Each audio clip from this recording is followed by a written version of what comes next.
రోజురోజుకి ఎందుకు ఇంతలా దిగజారిపోతున్నాడో అంటూ మంచు విష్ణు పైన రోడ్డుకు ఎక్కి మరీ మంచు మనోజ్ కొన్ని సీరియస్ కామెంట్స్ చేశారు.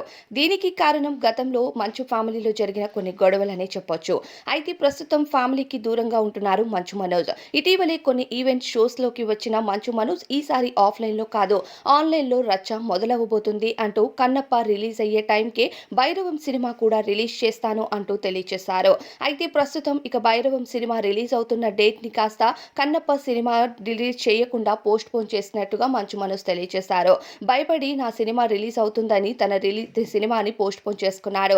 దాన్ని కూడా పక్కన పెట్టండి. ఇక నా ఇంటికి వచ్చి నా కారుని దొంగతనంగా తీసుకెళ్లి ఎందుకు ఇలా రోజు రోజుకి దిగజారిపోతున్నాడో, కావాలని నాతో గొడవలు పెట్టుకోవాలని సిద్ధపడుతున్నారు. ఇక నేను ఇంటి దగ్గరికి వచ్చి మాట్లాడేసరికి ఇలా తలుపులు మూసుకొని ఉంటున్నారు అంటూ మీడియాతో మాట్లాడుతూ మంచు మనోజ్ సీరియస్ అయ్యారు. అయితే ఇలా దిగజారిపోవడానికి అసలు కారణాలు ఏంటి అన్నది నాకు అర్థం కావట్లేదు. రోజు రోజుకి ఎందుకు ఇలా ప్రవర్తిస్తున్నారో, మంచు విష్ణు ఇలా చేయటం సరైనది కాదు అంటూ ఏదైనా ఉంటే ఫేస్ టు ఫేస్ తేల్చుకోమని చెప్తున్నాను అని అడుగుతున్నారు. అలానే మంచు లక్ష్మి ఇకనైనా నువ్వు నోరు విప్పి మాట్లాడితే బాగుంటుందక్క అంటూ మంచు మనోజ్ ఎమోషనల్ అయ్యారు. దీనిపై అభిప్రాయం కామెంట్స్